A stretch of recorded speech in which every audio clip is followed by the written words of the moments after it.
పైగా ప్రతిరోజు బైబిల్ చదవండి చదవండి అని ఒకటే విరక్తి పుట్టిస్తుంది. అసలు ఆదికాండం 1వ అధ్యాయమే తప్పు. 6 దినాల్లో సృష్టి పుట్టడం ఏంట్రా? అసలు 6 దినాల్లో సృష్టి పుడుతుందా? సైన్స్ ఏమో కొన్ని కోట్ల సంవత్సరాలు పట్టింది సృష్టి కలగడానికి అని చెప్తుంది. అందుకే బైబిల్ అనేది తప్పు, సైన్స్ అనేది గొప్ప అని నిరూపించడానికి బయలుదేరదాం పదా. ఒరే నువ్వు చెప్పేది కరెక్టరా, కానీ మనం చేసేది రాంగ్ రా. నీకు ఫైనల్కి ఒక మాట చెప్పాలరా. ఎండాకాలంలో సముద్రంలో నీళ్ళు ఆవిరైపోతున్నప్పుడు సముద్రం ఇలా అనుకుంటుందంట, నా శరీరంలో భాగమైన నా మిత్రుడు నన్ను వదిలి వెళ్ళిపోతున్నాడని. కానీ ఈ వాతావరణంలోని మార్పుల వల్ల అదే మిత్రుడు వర్షం రూపంలో నేలను తాకినప్పుడు, కాలువల గుండా నదుల గుండా సముద్రంలో చేరినప్పుడు దాని ఆనందానికి అవధులు ఉండవురా. మనం కూడా నీళ్ళలాగా ఆవిరైపోయి నన్ను కలుద్దాంరా. నువ్వు ఒక చరిత్రకారుడు, వీడొక శాస్త్రవేత్త, నేను ఒక బిజినెస్ మ్యాన్, వీడొక డాక్టర్ కావాలంటే కొన్ని వదులుకోక తప్పదురా. వాళ్ళు చెప్పింది కరెక్ట్ రా, అర్థం చేసుకో. ఓకేరా, బట్ లైఫ్ లో మనం ఎంత పెద్ద పొజిషన్కి వచ్చినా కొన్ని సంవత్సరాల తర్వాత అయినా మళ్ళీ ఇక్కడే కలుద్దాం రా. ఓకేరా, డన్ డన్ డన్ డన్.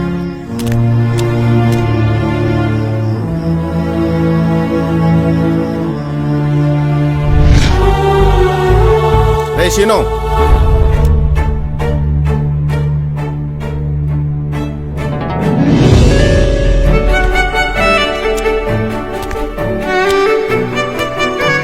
అరే చాలా రోజులైంది కదరా మిమ్మల్ని చూసి. ఎలా ఉన్నారు? లోపలికి వెళ్దాం రండిరా. రే వదలరా చెయ్యి. రే ఆ రోజు వీడేం చెప్పాడరా మనకి? ప్రకృతిలో సునామీ, భూకంపం, భూభ్రమణం అని ఏవో పెద్ద ఫిలాసఫీ చెప్పాడు కదరా మనకి. అసలు ఆదికాండం తప్పన్నోడు అదే చేత్తో బైబిల్ పట్టుకున్నాడు. చూడండిరా. రే శ్రీను, నువ్వు మా ముగ్గురిని మోసం చేసావురా. ఆ రోజు వెళ్ళడం తప్పని నేను చెప్పినా కూడా ఎంకరేజ్ చేసి మరీ నువ్వే పంపించావు. కానీ నువ్వు మాత్రం ఇక్కడే ఉండిపోయావు. అసలు ఎందుకురా మమ్మల్ని ఇంతగానో మోసం చేశావు?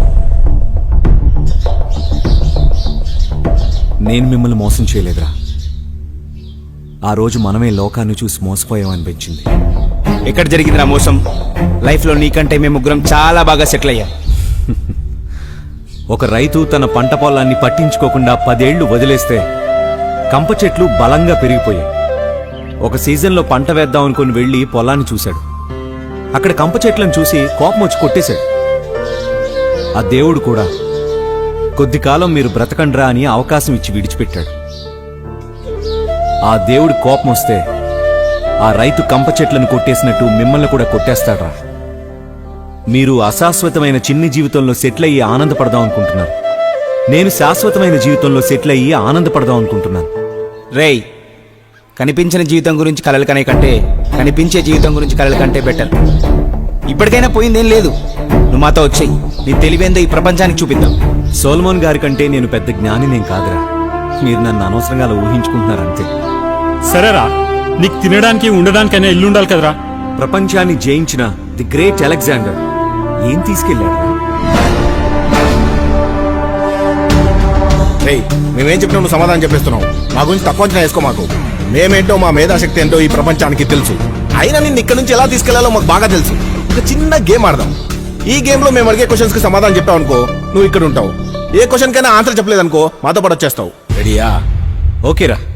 ప్రపంచంలో అత్యధికంగా ప్యాటర్న్స్ ఉన్న సైంటిస్ట్ ఎవరు? Thomas Alva Edison. 1093 పేటెంట్స్ ఉన్నాయి. లా ఆఫ్ గ్రావిటీని కనుగొన్నది ఎవరు? Sir Isaac Newton. Wire help లేకుండా కరెంట్ ని ఒక సైడ్ నుంచి ఇంకో సైడ్ పాస్ చేయడానికి ఫస్ట్ ఎక్స్పెరిమెంట్ చేసిన సైంటిస్ట్ ఎవరు? Nicholas Tesla. ఈ రోజు మనం ఉపయోగిస్తున్న టెక్నాలజీలో 80% ఇతను కనిపెట్టిన ఏదో ఒక దానికి కనెక్ట్ అయ్యే ఉంటుంది.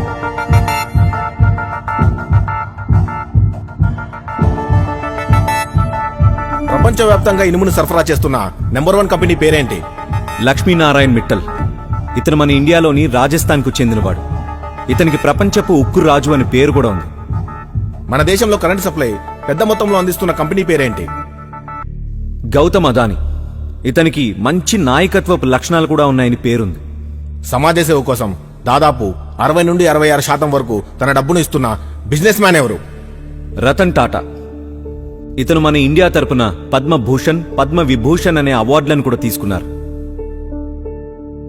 ఇండియాలో టాప్ 10 ధనవంతుల్లో 4 అన్నదమ్ములు కలిసి ఒకే కంపెనీ రన్ చేస్తున్నారు. ఆ కంపెనీ పేరేంటి? హిందూజా గ్రూప్స్. ఈ రోజు మనం చూస్తున్న అశోక్ లేలాండ్ వెహికల్స్ వాళ్ళవే. రేయ్, వాళ్ళకి ఏదో ఒకటి చెప్పి వాళ్ళ నోరులు ముగిస్తున్నావు. ఇప్పుడు నా ప్రశ్నలకు సమాధానం చెప్పు చూద్దాం.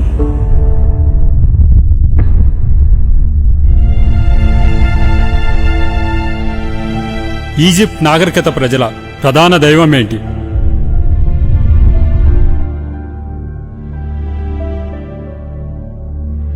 సూర్యుడు.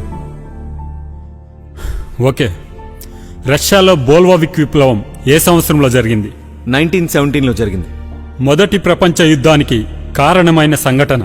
ఆస్ట్రియా యువరాజు ఫెర్డినాండ్ హత్య. ఇథియోపియా పూర్వపు నామమేంటి? అబిసినియా.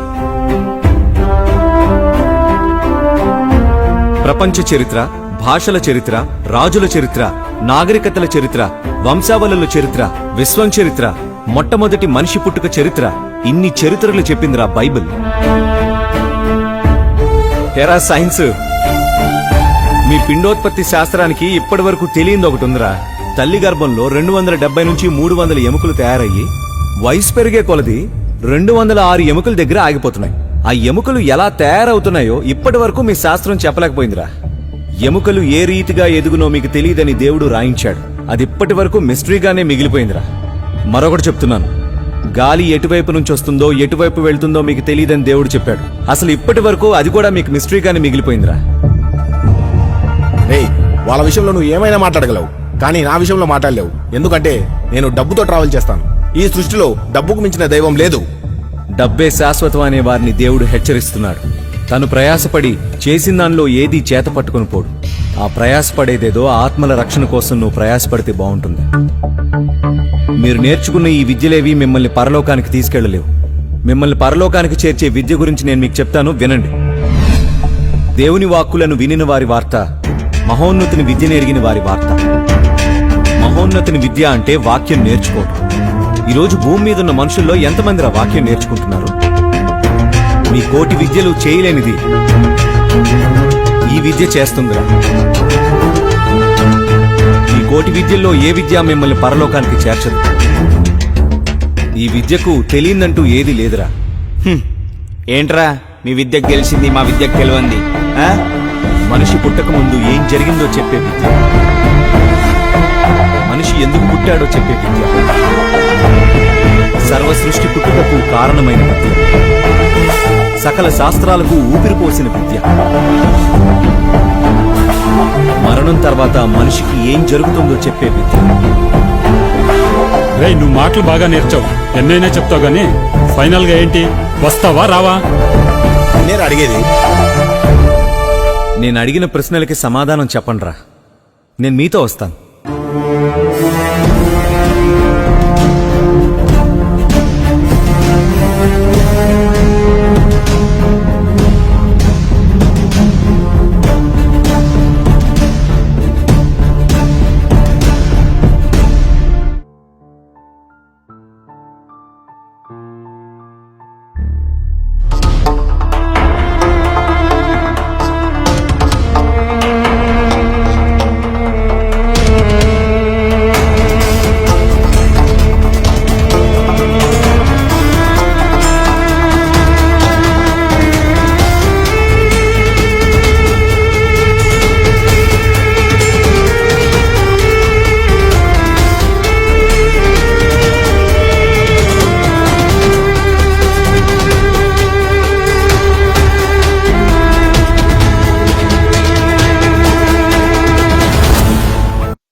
ఎలా ఉన్నారా?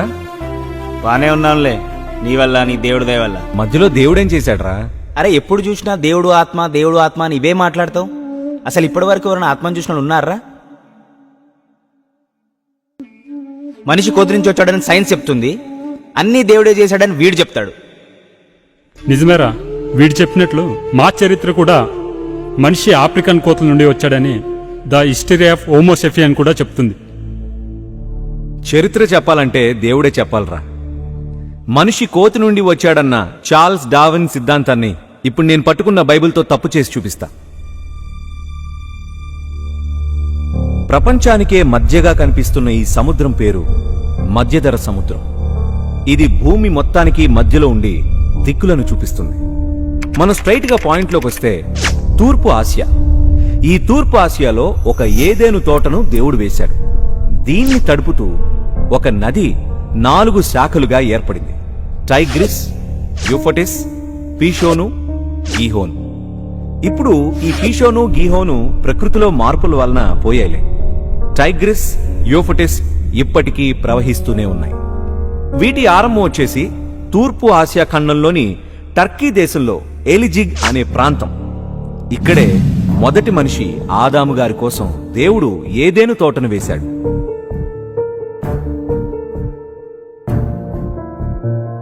మనిషి జన్మస్థానం గూర్చి బైబిల్ క్రీస్తుపూర్వం 1500 సంవత్సరాల క్రితమే చెప్పింది.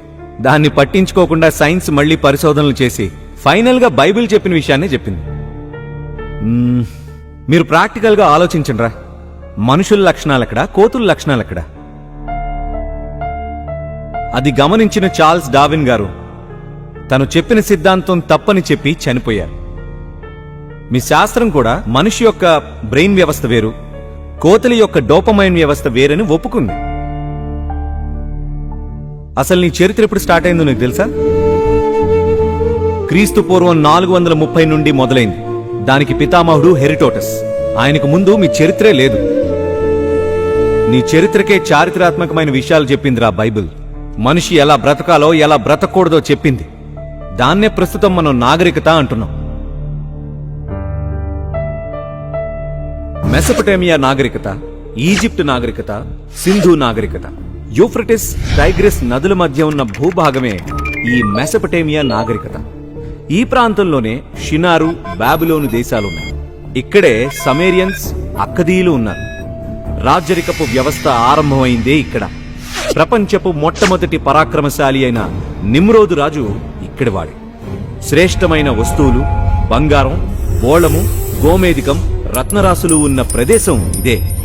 రాతపూర్వక భాషను పరిచయం చేసింది. సంగీతాన్ని గాని, శాస్త్రాలను కాని, వైద్యం, మూలికలు, ధనం, వ్యాపారం, వ్యవసాయం ఇలా అన్నిటికీ మూలం షినారు దేశంలోని సమేరియన్స్. వీళ్లంతా మెసొపొటేమియా ప్రాంతానికి చెందినవారే. బైబిల్ గొప్పతనం అర్థం కావాలంటే నీకు మరో విషయం చెప్తాను విను. ప్రపంచాన్ని పరిపాలించిన 4 మహాసామ్రాజ్యాలు, వాటి గురించి అవి రాకముందే చెప్పింది. బబులోను సామ్రాజ్యం, గ్రీకు సామ్రాజ్యం, మాధ్యా పార్సిక సామ్రాజ్యం, రోమా సామ్రాజ్యం. వీటి ఆరంభం చెప్పి 5వ సామ్రాజ్యమైన క్రీస్తు సామ్రాజ్యం ద్వారానే ముందు ఉన్న 4 సామ్రాజ్యాలకు అంతం ఉంటుందని బైబిల్ ముందే చెప్పింది. అసలు భాషలు ఎలా పుట్టాయో నీకు తెలుసారా? నోవా కుమారుడైన షేము సంతతి వారంతా మాట్లాడిన భాషలు సెమిటిక్ లాంగ్వేజెస్. వారంతా ఒకే చోట ఉండడం కరెక్ట్ కాదని దేవుడు వారి భాషలను తారుమారు చేశాడు. అలా తారుమారై వచ్చిన వాళ్లే ద్రవిడులు, ఆర్యులు. ఈ సంతతికి చెందిన వాళ్ళమే ప్రస్తుతం ఉన్న మనమంతా. ఈ విషయం మనలో చాలా మందికి అర్థం కాక కులము, మతము అనే వ్యత్యాసాలు చూపిస్తూ బ్రతుకుతున్నాం. మొదటి మనిషికి లేని కులం, మతం ఇప్పుడున్న మనకెందుకు వచ్చాయో నాకు అర్థం కావడం లేదు. ఇక సైన్స్ విషయానికి వస్తే ప్రపంచంలోని వింతల్లో అసలు వింత మానవ నిర్మాణం. మనకు పిల్లలు కావాలి అని పెళ్లైన దంపతులు అందరూ కోరుకుంటారు. కానీ అది అందరికీ దక్కదు. కారణం, గర్భఫలం దేవుడిచ్చు బహుమానం. ఆ గర్భఫలం ఏంటి, ఎలా ఏర్పడుతుందో, ఎలా వచ్చిందో మీకు తెలియాలి. మనిషి మెదడులోని హైపోథాలమస్ నుండి లూటినైజింగ్ హార్మోన్ రిలీజ్ అవుతుంది. అప్పుడు స్త్రీలో అండం విడుదలవుతుంది. ఆ విడుదలైన అండం శుక్రకణంతో ఎప్పుడు ఏ క్షణాన కలుస్తుందో ఎవ్వరికీ తెలియదు, దేవుడికి తప్ప. అలా కలిసిన అండం బ్రహ్మాండంగా మారడానికి 9 నెలలు పట్టి బిడ్డ బయటకు వస్తుంది. దానికి సైన్స్ దగ్గర కూడా సమాధానం లేదు. బట్ నేను పట్టుకున్న ఈ బైబిల్ దగ్గర సమాధానం ఉంది. ఇప్పుడున్న సైన్స్ చెప్పే విషయం ఏంటంటే 40 నుండి 50 సంవత్సరాల వయసు దాటితే స్త్రీలు గర్భం ధరించడం అసాధ్యం అంటున్నారు. కానీ నేను నమ్ముకున్న నా దేవుడు 90 ఏళ్ల వయసులో ఉన్న శారమ్మ గారికి గర్భాన్నిచ్చాడు. ఒకానొక సందర్భంలో అబిమేలెకు ఇంట్లో ఉన్న ప్రతి స్త్రీ గర్భాన్ని మూసివేసి తిరిగి మళ్ళా దేవుడు తెరిచాడు. అలాంటి అద్భుతాలు ఎన్నో చేశాడు దేవుడు. ఇప్పటి వరకు నువ్వు చెప్పే అన్ని నిజాలేరా? కానీ నాకు ఇంకో డౌట్ ఉంది. క్లారిటీ ఇవ్వు. బైబిల్ చెప్పినట్టు 3వ దినం భూమి పుడితే 4వ దినం సూర్యుడు, చంద్రుడు, నక్షత్రాలు ఇవన్నీ పుట్టాయి. అసలు మొదటి దినం ఎలా వచ్చింది? బిగ్ బ్యాంగ్ వల్లే విశ్వం స్టార్ట్ అయింది సైన్స్ మొత్తం చెప్తుంది. కానీ అన్నీ దేవుడే చేశాడని నువ్వంటావు. అసలు ఇదంతా ఎలా సాధ్యం? బిగ్ బ్యాంగ్ అంటే మహా విస్ఫోటనం అనగా శబ్దం. అదే దేవుని మాట అని చెప్తుంది బైబిల్. దాన్నే కనిపెట్టలేకపోయింది మీ శాస్త్ర ప్రపంచం. దీనికి బైబిల్లో ఆదికాండం 1వ అధ్యాయం 1వ వచనమే సమాధానం. ఆదియందు దేవుడు భూమి ఆకాశములను సృజించెను అంటే కలిగించెను. ఆది అనగా కాలం, దేవుడు అనగా కంటికి కనిపించని మహాశక్తి, ఆకాశం అనగా స్పేస్, కలిగించెను అనగా పని జరిగింది అని. మీ సైన్స్ ఆగిపోయిన చోటే నా బైబిల్ ప్రారంభమైంది.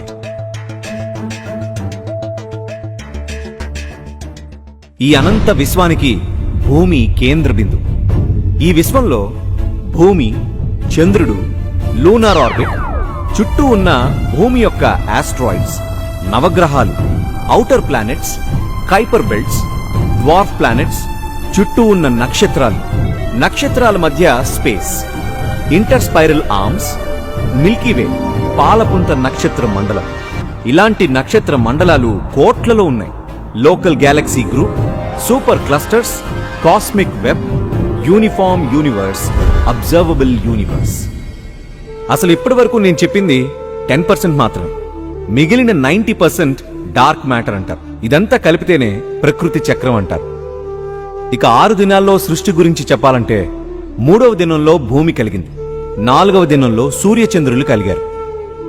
ఇక మన భూమి ఉన్నది సూర్య కుటుంబంలో. సూర్య కుటుంబంలో భూమి తన చుట్టూ తాను తిరగడానికి 24 గంటలు, సూర్యుని చుట్టూ తిరగడానికి 365 రోజులు. అయితే గ్రహాలు కూడా సూర్యుని చుట్టూ తిరుగుతాయి. మార్స్కి 687 రోజులు, వీనస్కి 225 రోజులు, జూపిటర్కి 12 సంవత్సరాలు పడుతుంది. ఇప్పుడు గ్రహాలు తన చుట్టూ తాను తిరిగే కాలాల పేర్లు చెప్పాలంటే బుద్ధుడికి 58 రోజుల 15 గంటల 36 నిమిషాలు బుద్ధ దినం, భూమికి 23 గంటల 56 నిమిషాలు భూదినం, గురుడికి 9 గంటల 55 నిమిషాలు గురుదినం.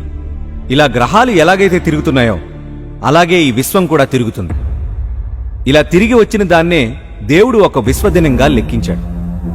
ఇకపోతే మీకు ఫ్యూచర్ సైన్స్ చెప్తాను వినండి. ఈ అనంత విశ్వానికి కేంద్ర బిందువు భూమి. దేవుడు దీన్నే కేంద్రంగా ఎందుకు పెట్టాడు అంటే ఆయన ఎంతగానో ప్రేమించినా మనం ఇక్కడున్నాం కాబట్టి. ఈ విశ్వానికి కూడా అంత ఉంది. అది ఎప్పుడంటే యేసుక్రీస్తు వారి 2వ రాకడలు. ఇక సైన్స్ ఏం చెప్పింది, బైబిల్ ఏం చెప్పింది అనేది మాట్లాడతాను వినండి. ఐజక్ న్యూటన్ క్రీస్తు శకం 1648లో భూమి శూన్యంలో వేలాడుతుంది అని చెప్పాడు. యోబు 26:7లో శూన్యంలో భూమి వేలాడుతుంది అని క్రీస్తు పూర్వం 1500 సంవత్సరాల క్రితం బైబిల్ చెప్పింది. నేటికి 3500 సంవత్సరాలవుతుంది. క్రీస్తు శకం 1543లో భూమి కదులుతుంది అని నికోలస్ కాపర్నికస్ చెప్పాడు. యోబు 9:6లో భూమి కదులుతుంది, భూమి కదలడం వలన కాలాలు వస్తున్నాయి అని క్రీస్తు పూర్వం 1500 సంవత్సరాల క్రితం బైబిల్ చెప్పింది. క్రీస్తు శకం 1610లో టెలిస్కోప్ కనుగొని చంద్రుడికి స్వయం ప్రకాశ శక్తి లేదు అన్నారు. యోబు 25:5లో చంద్రుడికి కాంతి లేదు అని బైబిల్ చెప్పింది. పెట్రోలియం, పెట్రో అంటే బండ, అలియం అంటే నూనె. ఆ విషయాన్ని మొన్న మనిషి కనిపెట్టాడు. దేవుడు ఎప్పుడో చెప్పాడు. క్రీస్తు పూర్వం 1500 సంవత్సరాల క్రితమే. ద్వితీయోపదేశ కాండం 33:13, 33:19. ఇందాకటి నుండి నేను మాట్లాడుతున్న మాటల్లో కామన్ పాయింట్ గమనించారా? క్రీస్తు శకం, క్రీస్తు పూర్వం. ప్రపంచంలో ఎందరో మహనీయులున్నా క్రీస్తుని మాత్రమే ఎందుకు ఎంచుకున్నారంటే ఆయనే సర్వ సృష్టికి ఆధారభూతుడు. ఈరోజు కాలాన్ని లెక్కించాలంటే క్రీస్తు శకం, క్రీస్తు పూర్వం వాడాల్సిందే.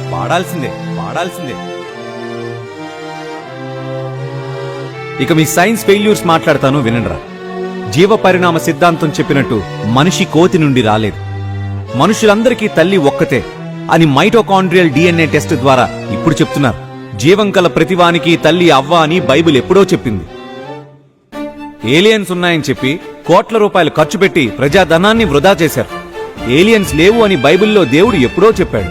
మనుషుల ఆయుష్కాలాన్ని పెంచుతామని హ్యూమన్ జీనోమ్ ప్రాజెక్ట్ చేశారు. అది ఫెయిల్. మొదటి మనిషికి దేవుడు సుమారు 1000 సంవత్సరాలు బ్రతకమనిచ్చాడు. కాలక్రమేణా అది కాస్త 60 నుండి 70 ఏళ్ల కుదించాడు. గట్టిగా మాట్లాడితే రేపేం సంభవించినో మీకు తెలీదు అన్నాడు. ఇలా చెప్పుకుంటూ పోతే మీ సైన్స్ ఫెయిల్యూర్స్ చాలా ఉన్నాయి. నాకు చాలా బాధ కలిగించే విషయం ఏంటంటే దేవుని కణాన్ని పట్టుకుంటామని ప్రయోగాలు చేస్తున్నారు. దేవుని కణం ఎక్కడుంటుందిరా? నీలోనూ నాలోనూ ఉంటుంది. సైన్స్ అండ్ టెక్నాలజీ తప్పని నేను చెప్పడం లేదురా. మనిషికి అవసరమైన విషయాలన్నీ దేవుడు బైబిల్లో రాశాడని చెప్తున్నాను. ఇది ఒక్కటి చదివితే ఈరోజు ప్రజాధనం వృధా కాకుండా కొద్దిమంది ఆకలైనా తీర్చిన వాళ్ళవుతాం. ఆ రోజు నువ్వేమన్నావురా?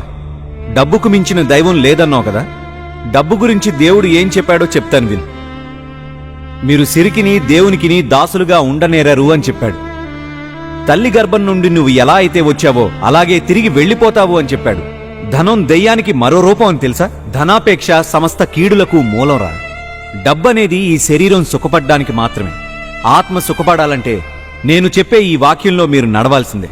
ఫైనల్గా మీకొక మాట చెప్పాలనుకుంటున్నాను. మీరు ఎన్ని ప్రయోగాలు చేసినా ఆయన ఇచ్చిన ఈ సృష్టిని ఆధారంగా చేసుకొని చేయాల్సిందే. మీరు ఎన్ని గొప్ప గొప్ప విజయాలు సాధించినా దానికి కారణం దేవుడే. నేనెందుకిలా అంటున్నాను అంటే నీకు ఆలోచన చేసే పరిజ్ఞానం ఇచ్చింది దేవుడే. ఆయన ఇవ్వకపోతే నువ్వు ఏమీ చేయలేవు. ఇంతసేపు నేను చెప్పింది అవుట్లైన్ మాత్రమే. ఇంకా ఇలాంటి ఇన్ఫర్మేషన్ చాలా బైబిల్లో ఉంది.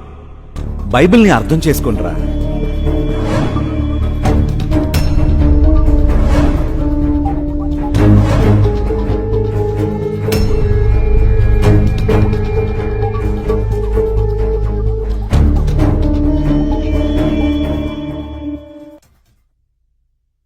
ఇప్పటి వరకు నువ్వు చెప్పినవన్నీ నిజాలేరా? అసలు నిజం చెప్పాలంటే మేము ముగ్గురం రియలైజ్ అయ్యాక ఇక్కడికి వచ్చాం. కానీ చింత చచ్చినా పులుపు చావదన్నట్లు మా ఈగోలు అడ్డొచ్చాయి. అందుకని చెప్పి నేను మళ్ళీ క్వశ్చన్స్ అడగాల్సి వచ్చింది. ప్రకృతి నుండి పుట్టిన శాస్త్రము, ఆ శాస్త్రాలను రాసిన శాస్త్రవేత్తలే గొప్పవారిగా కనబడితే, ఆ ప్రకృతిని సృష్టించిన సృష్టికర్త వ్రాసిన విశ్వ మాన్యువల్ అయిన ది బైబిల్ ఇంకెంత ఖ్యాతి గలదో మీరు ఈ చిత్రంలో తిలకించారు. బైబిల్లో ఇంతటి శాస్త్రాతీత జ్ఞానం దాగి ఉంటే అది ఒక మత గ్రంథమని ముద్ర వేసిన వారి అపోహలను పోగొట్టడానికి చేసిన చిన్ని ప్రయత్నమే ఈ చిత్ర ఉద్దేశం. ముద్రింపబడిన తొలి పుస్తకమైన బైబిల్లో ఇంతటి జ్ఞానం దాగి ఉన్నందువలనే నేటి ప్రపంచ పుస్తకాలలో గ్రంథరాజంగా పేరుగాంచి అత్యధికంగా అమ్ముడుపోతూ క్రొత్త రికార్డులను సృష్టించటంలో బైబిలుకు బైబిలే సాటిగా నిలిచింది. ఈ చిత్రం ద్వారా బైబిలులో ఉన్న జ్ఞానాన్ని గుర్తించి బైబిలును తగులబెట్టక విశ్వవిద్యాలయాల్లో దాని సారాన్ని బోధిస్తే శాస్త్రవేత్తల కంటే గొప్పవారు కాగలరు. సకల శాస్త్రాలను అధిగమించినది బైబిలే అని ప్రకటించగలరు. ఎంతటి ఘనమైన బైబిల్ కీర్తిని నలుదిశలా వ్యాప్తి చేయగలరని కాంక్షిస్తూ దేవుని పాదాలకే ఈ చిత్రాన్ని సమర్పిస్తున్నాం.